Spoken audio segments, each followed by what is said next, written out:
وطن تحت التهديد ورسل السلام تحت التهديد. الفنانون العراقيون محترمون في دول الخارج على عكس العراق. راحوا عندي والدتي وحده بالبيت، كتبوا على بيتنا مطلوب عشائريين وانطوها ورقه قالوا خلي محمد يتصل عليه. الناس تعبت، كنا تعبنا. انا العراق بعد ما طبت.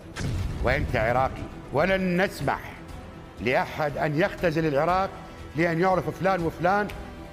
انتظرونا في حوار ساخن مع الفنان محمد السالم وهو يكشف عن أشخاص قاموا بتهديده وابتزازه. إذا ما تدفع اليوم ما تبقى بالعراق. يخابر صاحبي يقول له أنت شيع منه بيده، خلينا نشتغل واطلع من الموضوع. نور الزين يريدون من عنده 23 مليون دولار، يلا نعوفك. إذا ما تأدي ما تبقى بالعراق. أنا شخصيا اتصلت بمكتب سماحة السيد مقتدى الصدر، سنلتقي به ونأخذ هذا ونتصرف. يجي نصرة يقول لي أنت طلعتني من دبي ب 2015 وأنا فاتح استديو.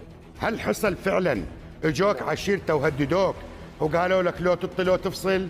كتبوا على بيتنا مطلوب عشائريين. ولد عم وانا كنت في فرنسا. محمود الغياث عمره 17 سنه وموقعيه عقد 10 سنين. زين هذا قاصر، شلون موقعيته عقد 10 سنين؟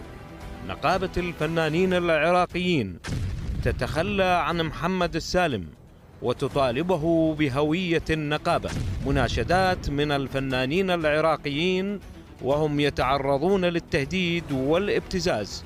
اكثر شبابنا عليهم القاء القبض، واكثر شبابنا مطاردين، واكثر شبابنا مهزومين، بس ما يخافون يحجون لان هم بالعراق.